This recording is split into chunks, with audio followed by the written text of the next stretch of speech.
विद्यार्थी मित्रांनो, आपण पाहतोय तो म्हणजेच कंपनी कायदा या विषयावरील विविध टॉपिकची माहिती। आतापर्यंत एकंदरीत 6 भाग आपण वेगवेगळे पाहिलेले आहेत। आज आपण पाहणार आहोत 7वा भाग आणि तो म्हणजे कंपनीची भाग विक्री म्हणजेच इश्यू ऑफ शेअर्स। या भागामध्ये आपण भाग विक्री पद्धती, कार्यपद्धती, कायदेशीर तरतुदी या सर्वांचा आढावा आपण घेणार आहोत आणि त्याचप्रमाणे या टॉपिकच्या संदर्भात मल्टिपल चॉईस क्वेश्चन कसे असू शकतील याचाही आपण विचार करणार आहोत। विद्यार्थी मित्रांनो, मी डॉक्टर किशोर जगताप, माझ्या या यूट्यूब चॅनलमध्ये आपणा सर्वांचं स्वागत। विद्यार्थी मित्रांनो, माझी वेबसाईट आहे, इंस्टाग्राम आहे, फेसबुक पेज आहे आणि व्हॉट्सअप आहे।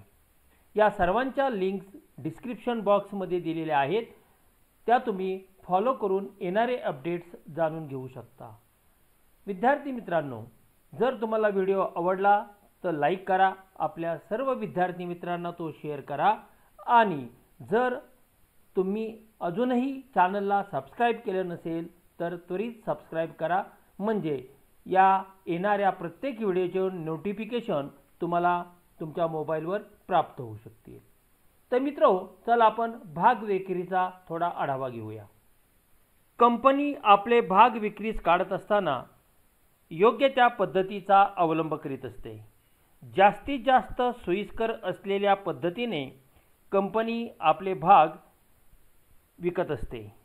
भाग विक्रीच्या पद्धतीचा अवलंब करताना भागांची मागणी आणि पुरवठा या दोहोंचा विचार कंपनीला करावा लागतो।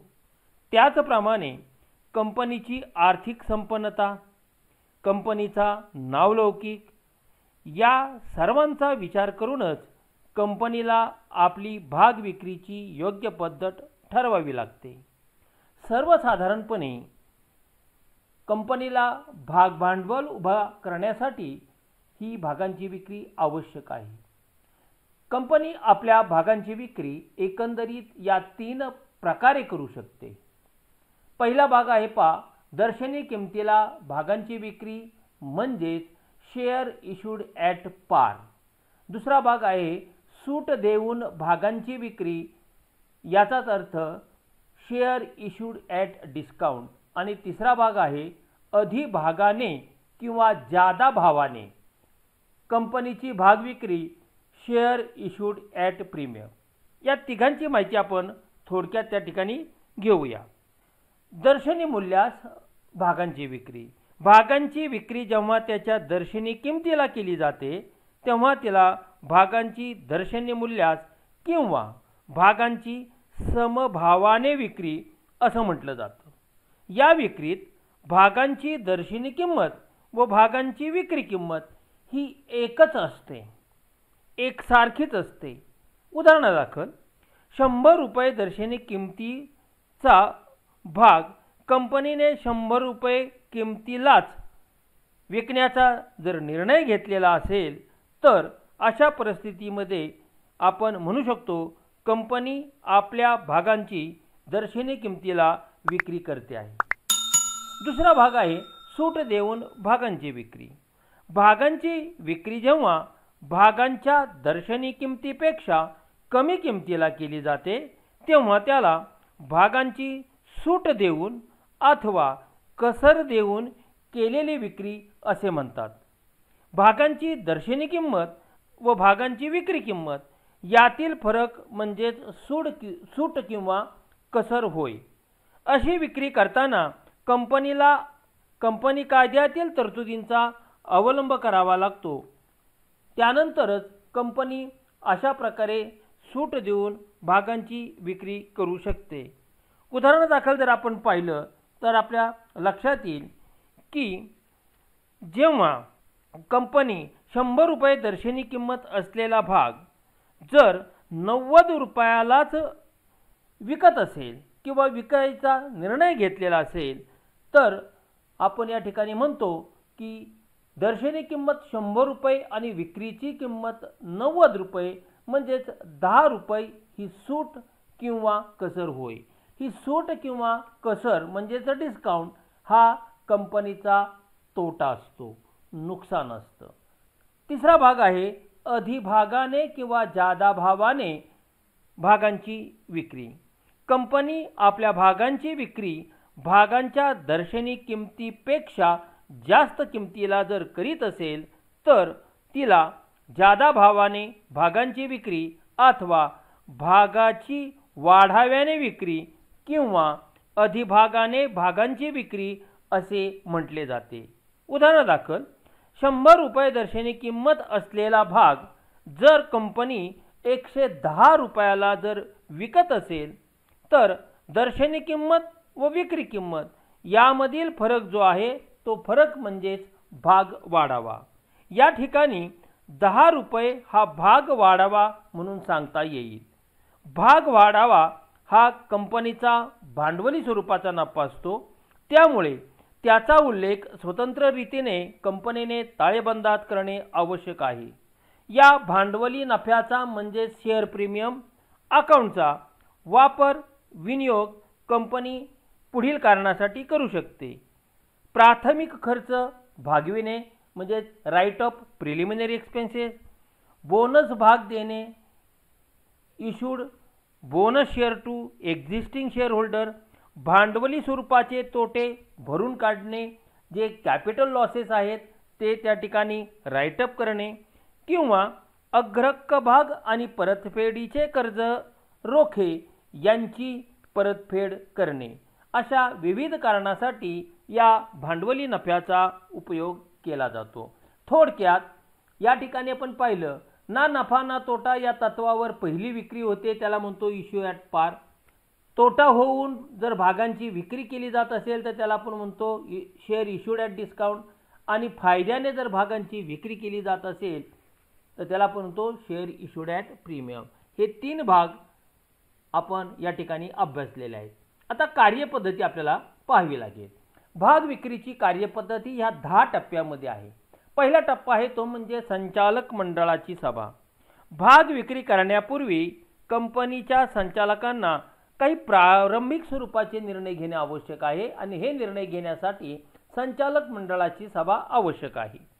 भाग भांडवल किती उभारावे, कोणत्या प्रकारचे भाग विक्रीस काढावेत, भागांची विक्री केव्हा करावी, भागांचे भाग बाजारातील नोंद कशी करावयाची, केव्हा करावयाची या संबंधीचे महत्त्वपूर्ण निर्णय घेण्यासाठी प्रथमतः संचालक मंडळाची सभा आयोजित केली जाते. त्यानंतरचा टप्पा आहे तो म्हणजेच बँकेची नेमणूक करणे. कंपनी कायद्यानुसार प्रत्येक कंपनीला बँकेची नेमणूक करावीच लागते. भागांची सार्वजनिकरित्या विक्री करण्यापूर्वी कंपनीला भागावरील रक्कम स्वीकारण्यासाठी प्रथमतः बँकेची नेमणूक करावी लागते. कंपनीचा चिटणीस बँकेच्या व्यवस्थापकाबरोबर विचारविनिमय करून बँकेत खाते उघडण्यासंबंधीच्या बँकेच्या व्यवस्थापकाची संमती घेतो व बँकेत खाते उघडण्यासंबंधीचा अर्ज भरून त्यासोबत कंपनीचे घटनापत्रक, नियमावली, नोंदणी दाखला इत्यादी आवश्यक दस्तऐवज आणि त्याचसोबत संचालक मंडळाचा खाते उघडण्याबाबतचा ठराव, खाते चालवणाऱ्या व्यक्तींच्या नमुन्या, सह्या इत्यादी दस्तऐवज सादर केले जातात आणि प्रत्येक कारणासाठी बँकेत स्वतंत्र खाते उघडले जाते. उदाहरणार्थ भाग वाटप शुल्क खाते, भाग मागणी शुल्क खाते इत्यादी स्वरूपाचे. त्यानंतरचा भाग आहे भाग बाजारात भागांची नोंद करणे. जर कंपनीला आपल्या भागांची विक्री जर भाग बाजारामार्फत करावयाची असेल तर भाग बाजाराची संमती घेण्यासाठी भाग बाजाराकडे कंपनीने त्या ठिकाणी अर्ज करणं आवश्यक आहे आणि त्यानुसार जर भाग बाजाराने भाग विक्री संबंधीची संमती दिली तर कंपनी भाग बाजारामार्फत भागांची विक्री करू शकते. त्यासाठी भाग बाजारात प्रथमतः भागांची नोंद करणे आवश्यक आहे. चौथा मुद्दा आहे सेबीची परवानगी घेणे. सेबी म्हणजे security exchange board of India यांनी 11 जून 1992 रोजी एक स्वतंत्र गाईडलाईन्स भाग विक्रीबाबतच्या तयार केलेल्या आहेत, दिलेल्या आहेत. त्या गाईडलाईन्स प्रमाणेच कंपनीने आपली भाग विक्री करणं आवश्यक आहे. या सर्व संमत्या घेतल्यानंतर 5व्या टप्प्यामध्ये कंपनीने आपले माहितीपत्रक तयार केले पाहिजे। आता या माहितीपत्रकात काय तपशील असतो हा भाग आपण कंपनीचे माहितीपत्रक पाहताना पाहिलेले आहे, त्यामुळे पुन्हा इथे ते पाहण्याची आवश्यकता नाही। माहितीपत्रक तयार केले पाहिजे, नोंदणी अधिकाऱ्याकडे या माहितीपत्रकाची नोंदणी करणं आवश्यक आहे आणि त्यानंतरच लोकांसाठी, ज्या लोकांना भागांची विक्री करावयाची आहे त्या लोकांसाठी ते प्रसिद्ध करणं आवश्यक आहे। जर कंपनी खाजगी असेल तर माहितीपत्रक तयार करण्याची आवश्यकता नाहीये, तर माहितीपत्रकाऐवजीचे निवेदन अशा खाजगी कंपनीला तयार करावे लागते। सार्वजनिक कंपनीला सुद्धा खाजगीरित्या जर भागांची विक्री करावयाची असेल तर कंपनीला माहितीपत्रकाऐवजीचे निवेदन तयार करणं आवश्यक आहे। या माहितीपत्रक प्रसिद्ध करतानाच या माहितीपत्रकासोबत कंपनीने भाग मागणी अर्ज विकायला ठेवले पाहिजे। साहजिकच समाजातील जे गुंतवणूकदार आहेत, जे भाग घेऊ इच्छित व्यक्ती आहेत, अशा व्यक्ती या माहितीपत्रकासोबत असलेला भाग मागणी अर्ज भरून तो अर्ज कंपनीकडे दिलेल्या मुदतीत सादर करतात। आता भाग विक्री केव्हा सुरू करायची, भाग विक्री केव्हा बंद होणार आहे या संबंधीची माहिती माहितीपत्रकात दिलेली असते। त्यामुळे त्या मुदतीतच ज्यांना भाग खरेदी करावयाचे अशा व्यक्ती भाग मागणी अर्ज भरून कंपनीकडे सादर करतात। कंपनीकडे असे सर्व भाग मागणी अर्ज आल्यानंतर भाग विक्री बंद झाल्यानंतर या सर्व आलेल्या भाग मागणी अर्जाची छाननी संचालक मंडळ त्या ठिकाणी करीत असतात। त्यांच्या मदतीला कंपनी चिटणीस असतो। या अर्जाची छाननी केल्यानंतर जे अर्ज अपूर्ण आहेत, अव्यवस्थित आहे, कमी रक्कम भरलेले आहेत असे अर्ज हे बाजूला काढून ठेवले जातात। थोडक्यात म्हणता येईल की असे विनंती मागणी अर्ज स्वीकारण्याची मुदत संपल्यानंतर बँकेकडून आलेले सर्व अर्ज प्रथमतः अनुक्रमाने लावले जातात, त्यानंतर त्याची छाननी करतात। अर्जाची छाननी करतात असताना अर्धवट चुकीचे जे अर्ज आहेत ते बाजूला काढले जातात आणि पूर्ण रक्कम भरलेले त्याचप्रमाणे व्यवस्थित असलेले अर्ज बाजूला काढलेले जातात। व्यवस्थित किंवा परिपूर्ण अर्ज जे आहेत ते अर्ज हे क्रमशः लावून त्यानुसार या अर्जाची वर्गवारी केली जाते। अर्जाची वर्गवारी त्या ठिकाणी करताना जर समहक्क किंवा अग्रहक्क भाग जर त्या ठिकाणी विकायला काढलेले असतील तर समहक्क भागांसाठी आलेले अर्ज बाजूला काढून ठेवले जातात, अग्रहक्क भागांसाठीचे अर्ज बाजूला काढले जातात, त्याची वर्गवारी केली जातात। थोडक्यात आपल्याला असं सांगता येईल की आलेल्या अर्जापैकी कोणाला भाग द्यायचे आणि कोणाला द्यायचे नाही या संबंधीचा निर्णय घेण्यासाठी आलेल्या भाग मागणी अर्जाची छाननी करणे आवश्यक आहे। ही छाननी केल्यानंतर प्रत्यक्षपणे ज्या ज्या व्यक्तींना भाग द्यावयाचे आहेत अशा व्यक्तींना भाग देण्यासाठी त्यांची एक यादी तयार केली जाते, त्यांना आपण म्हणतो भाग वाटप यादी। आणि या भाग वाटप यादीनुसारच प्रत्यक्षपणे त्या भागांना, त्या भागधारकांना किंवा व्यक्तींना भागांचं वाटप केलं जातं। ज्यांना भाग दिले जात नाही, नाकारलेले असतात, अशा व्यक्तींना मात्र त्या ठिकाणी दिलगिरी पत्र पाठवून भाग न देण्याची कारण त्या ठिकाणी कंपनी स्पष्ट करीत असते। थोडक्यात आपल्याला असं सांगता येईल की भाग विक्रीची जी कार्यपद्धती आहे ती संचालक मंडळाच्या सभेपासून सुरू होऊन भाग वाटप करणे इथपर्यंतचा जो 10 टप्प्यांचा हा भाग आहे त्यामध्ये परिपूर्णपणे त्या ठिकाणी होत असते। आणि म्हणून आपल्याला या भाग विक्रीच्या कार्यपद्धतीमध्ये हे 10 टप्पे पाहता येऊ शकेल। विद्यार्थी मित्रांनो, आपण आता भाग विक्री कशा प्रकारे केली जाते आणि भाग विक्रीची कार्यपद्धती काय आहे याची थोडक्यात परंतु परिपूर्ण पद्धतीने माहिती घेण्याचा प्रयत्न केलेला होता। आता आपण पाहूया या टॉपिकवर मल्टिपल चॉईस क्वेश्चन्स कसे असू शकतात। पहिला प्रश्न आहे, जर कंपनी आपले 100 रुपये दर्शनी किमतीचे भाग जर 100 रुपयासच विकत असेल तर अशा भाग विक्रीस काय म्हणतात? तर अशा भाग विक्रीस कंपनीने दर्शनी किमतीला भागांची विक्री केलेली आहे ॲट पार असं म्हटलं जातं। ए। प्रश्न क्रमांक 2, जर कंपनी आपले 100 रुपये दर्शनी किमतीचे भाग 95 रुपयास विक्री करीत असेल, म्हणजे 5 रुपये कमी घेऊन, नुकसान घेऊन, सूट देऊन, तर अशा भाग विक्रीला सूट देऊन भागांची विक्री म्हणजे शेअर इश्यूड ॲट डिस्काउंट असं म्हटलं जातं बी. प्रश्न क्रमांक 3, जर कंपनी आपले 100 रुपये दर्शनी किमतीचे भाग 110 रुपयास विक्री करीत असेल, म्हणजे 10 रुपये जास्त घेऊन, फायदा घेऊन, तर अशा भाग विक्रीस काय म्हटलं जातं? अधिभागाने किंवा जादा भावाने किंवा भाग वाढाव्याने भागांची विक्री आणि इंग्रजीमध्ये share issued at premium C. प्रश्न क्रमांक 4, कंपनीच्या भागांची सार्वजनिकरित्या विक्री करावयाची असेल तर कंपनीला कोणते दस्तऐवज तयार करून प्रसिद्ध करावे लागते? अर्थात माहितीपत्रक ए. कारण माहितीपत्रकामध्ये ज्यावेळेस आपण डिटेलमध्ये तपशील पाहिला होता त्यावेळेसच हा भाग तुम्हाला मी स्पष्टपणे सांगितलेला होता. सार्वजनिकरित्या ऐवजी जर खाजगीरित्या विक्री करायची असेल असा जर प्रश्न असता तर माहितीपत्रकाऐवजीचे निवेदन असा उल्लेख आपल्याला करावा लागला असता. प्रश्न आला असतो. प्रश्न क्रमांक 5, कंपनीच्या भागांची खाजगीरित्या विक्री करावयाची असेल तर कंपनीला कोणते दस्तऐवज तयार करावे लागतात? तर माहितीपत्रकाऐवजीचे निवेदन. प्रश्न क्रमांक 6, भाग वाढावा म्हणजे शेअर प्रीमियम, जो कंपनीचा फायदा असतो, जो ताळेबंदामध्ये स्वतंत्रपणे लायबिलिटी साईडला कंपनीने मांडला पाहिजे.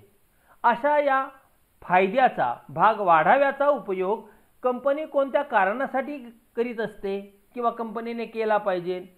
सभासदांना बोनस भाग देणे, प्राथमिक खर्च काढून टाकणे, स्वतःचे भाग खरेदी करणे, उदाहरणार्थ issue of bonus shares to member, writing off preliminary expenses, buyback of own shares. तर या तिन्ही कारणासाठी या शेअर प्रीमियम अकाउंटचा उपयोग कंपनीला करता येतो किंवा कंपनी करीत असते आणि म्हणून उत्तर आहे डी वरील सर्व. प्रश्न क्रमांक 7, कंपनी कायदा 2013 यात कलम जे दिलेला आहे या कलमामध्ये कोणतं असं कलम आहे की ज्या कलमानुसार कंपनीला सूट देऊन भागांची विक्री करण्यास कायद्याने प्रतिबंध केलेला आहे? म्हणजेच 100 रुपयाचा भाग कंपनीने 100 रुपयापेक्षा कमी किमतीला विकू नये असा कायदा म्हणतोय, प्रतिबंध केला आहे. तर तो प्रतिबंध कोणत्या कलमामध्ये त्या ठिकाणी दिलेला आहे? तर कलम 53 मध्ये ते दिलेलं आहे. म्हणजेच तुम्हाला या ठिकाणी असं म्हणता येईल, कंपनी कायदा 2013 कलम 53 नुसार कंपनीला सूट देऊन भागांची विक्री करण्यास कायद्याने प्रतिबंध केलेला आहे. प्रश्न क्रमांक 8, कंपनी आपल्या कर्मचाऱ्यांना व संचालकांना ज्या भागांची विक्री करते असे भाग म्हणजे स्वेट इक्विटी शेअर. हे स्वेट इक्विटी शेअर नक्की काय आहे याचा परामर्श आपण मागील व्हिडिओमध्ये घेतलेला आहे. प्रश्न क्रमांक 9, भारतीय कंपनी कायदा 2013 कलम 52 मध्ये कंपनीच्या कोणत्या भाग विक्रीबाबत तरतुदी दिलेल्या आहेत? तर अधिभागाने भागांची जी विक्री आहे किंवा जादा भावाने किंवा भाग वाढाव्याने भागांच्या विक्री संबंधीच्या कायदेशीर तरतुदी दिलेल्या आहेत, म्हणजे share issued at premium C. प्रश्न क्रमांक 10, भारतीय कंपनी कायदा 2013 कलम 53 मध्ये कंपनीच्या कोणत्या भाग विक्रीबाबतच्या तरतुदी दिलेल्या आहेत? तर सूट देऊन भाग विक्री जी करावयाची आहे त्या संबंधीच्या तरतुदी या कलम 53 मध्ये दिलेल्या आहेत बी. प्रश्न क्रमांक 11, भारतीय कंपनी कायदा 2013 कलम 54 मध्ये कंपनीच्या कोणत्या भाग विक्रीबाबतच्या तरतुदी दिलेल्या आहेत? तर तो भाग दिलेला आहे आपल्याला स्वेट इक्विटी शेअर म्हणजे स्वेट सामान्य भाग. प्रश्न क्रमांक 12, भारतीय कंपनी कायदा 2013 कलम 62 उपकलम 1 सब कलम ए मध्ये कंपनीच्या कोणत्या भाग विक्रीबाबतच्या तरतुदी दिलेल्या आहेत? तर राईट इश्यू जे आहे, जे एक्झिस्टिंग शेअर होल्डर आहेत, अस्तित्वात असलेले जे सभासद आहेत, त्या सभासदांना जे भाग द्यावयाचे आहेत ते भाग म्हणजेच हक्क भाग किंवा राईट शेअर्स. या राईट शेअरबाबतच्या तरतुदी यामध्ये दिलेल्या आहेत. बी. प्रश्न क्रमांक 13. भारतीय कंपनी कायदा 2013च्या कलम 63 उपकलम 1 मध्ये कंपनीच्या कोणत्या भाग विक्रीबाबतच्या तरतुदी दिलेल्या आहेत? तर बोनस भाग विक्रीबाबतच्या तरतुदी या कायद्याच्या कलम 63(1) मध्ये दिलेल्या आहेत. बोनस भाग म्हणजे कंपनीने आपल्या अक्युम्युलेटिव्ह किंवा डिस्ट्रीब्युटेड जो प्रॉफिट आहे किंवा डिव्हिजिबल प्रॉफिट आपण ज्याला म्हणू, या डिव्हिजिबल प्रॉफिट मधून कंपनी डिव्हिडंड देत असते, लाभांश देत असते. हा लाभांश रोख रकमेत देण्याच्या ऐवजी जर बोनस भागांच्या स्वरूपात किंवा भागांच्या स्वरूपात दिला असेल तर त्याला बोनस भाग म्हणतात. थोडक्यात लाभांशाची रक्कम रोख स्वरूपात देण्याऐवजी भागांच्या स्वरूपात दिली असेल तर त्यांना आपण बोनस भाग असं म्हटलं जातं. यालाच दुसरं नाव आहे कॅपिटलायझेशन ऑफ प्रॉफिट, नफ्याचं भांडवलीकरण, नफ्याचं रूपांतर भांडवलात करणे. प्रश्न क्रमांक 14. कंपनीच्या भाग मागणी अर्जासोबत म्हणजे शेअर ॲप्लिकेशन मनी जे आहे ना, सुरुवातीचाच भाग, भागांची विक्री करताना प्रत्येकाने अर्ज केलेला असतो, त्या अर्जासोबत किती रक्कम भरली पाहिजे यासंबंधी कंपनी कायद्यात तरतुदी दिलेल्या आहेत. कंपनीच्या भाग मागणी अर्जासोबतची रक्कम ही भागांच्या दर्शनी किमतीच्या किती टक्केपेक्षा कमी असू नये, 5% पेक्षा कमी असू नये, ही कायदेशीर तरतूद भाग विक्रीबाबतची कायद्यात दिलेली आहे. ए. प्रश्न क्रमांक 15. कंपनीने सार्वजनिकरित्या भाग विक्री करण्यासंदर्भात भाग विमा करार केलेला असेल तर त्या भाग विमा कराराचा तपशील कंपनीने कोणत्या दस्तऐवजात दिला पाहिजे? तर तो माहितीपत्रकात दिला पाहिजे. कारण माहितीपत्रकाच्या माहितीच्या आधारे समाजातील लोक त्या ठिकाणी भाग खरेदी करीत असतात. त्यामुळे अशा प्रकारे कंपनीशी संबंधित सर्व माहिती किंवा तपशील हा कंपनीच्या माहितीपत्रकात दिलेला असतो. त्यातीलच एक माहिती म्हणजेच भाग विमा कराराबाबतची माहिती. ए. विद्यार्थी मित्रहो, आपण पुढील भाग क्रमांक 9 मध्ये पाहणार आहोत भागांचे वाटप कसं केलं जातं आणि भाग वाटपाची कार्यपद्धती आणि त्यासंबंधीच्या कायदेशीर तरतुदी या सर्वांचा आढावा आपण पुढील व्हिडिओमध्ये त्या ठिकाणी घेणार आहोत. त्यामुळे सर्वांना विनंती आहे की सर्वांनी चॅनलला सबस्क्राईब करा. जर तुम्हाला हा व्हिडिओ आवडला तर निश्चितपणे तो लाईक करा. त्याचप्रमाणे जर तुमचे काही कमेंट्स असतील ते कमेंट्स बॉक्समध्ये त्या ठिकाणी नमूद करा. त्याचप्रमाणे सर्व विद्यार्थी मित्रांना हा व्हिडिओ शेअर करा.